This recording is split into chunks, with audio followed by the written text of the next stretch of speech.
Mon chien n'est quasiment jamais malade. Il a jamais de problème de santé. Bon, hormis en ce moment son petit problème de jambes, de genoux, de coudes, enfin je sais pas trop, on en saura plus bientôt. Mais ce n'est pas parce qu'il n'est jamais malade que ça ne peut jamais lui arriver. Est-ce que c'est très français ce que je viens de dire? Pour certains propriétaires, assurer son animal de compagnie peut paraître extravagant, voire inutile. Pourtant, la mutuelle s'avère être extrêmement profitable dans diverses situations.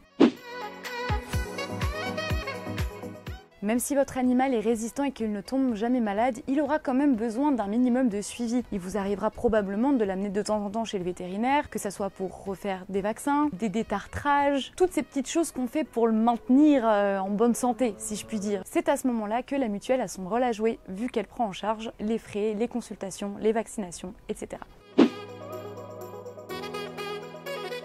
Deuxième raison pour laquelle une mutuelle est importante, c'est qu'elle ne sert pas forcément qu'en cas de maladie ou d'accident de votre animal. Elle peut également vous servir si ce dernier est perdu, est décédé, ou même si vous êtes hospitalisé et en incapacité de le garder avec vous, puisqu'une prise en charge peut être faite pour que votre protégé soit en pension le temps de votre convalescence. Donc en gros, la mutuelle n'est pas là que pour soigner les bobos ou les accidents, elle peut également vous accompagner si vous l'avez perdu, s'il est décédé, une aide psychologique peut être mise en place, ou si vous êtes hospitalisé pour vous décharger et vous enlever un poids. En d'autres termes, la mutuelle, elle vous aide pas mal aussi. Pour en savoir plus, je vous ai mis un petit article dans la barre d'infos. À bientôt!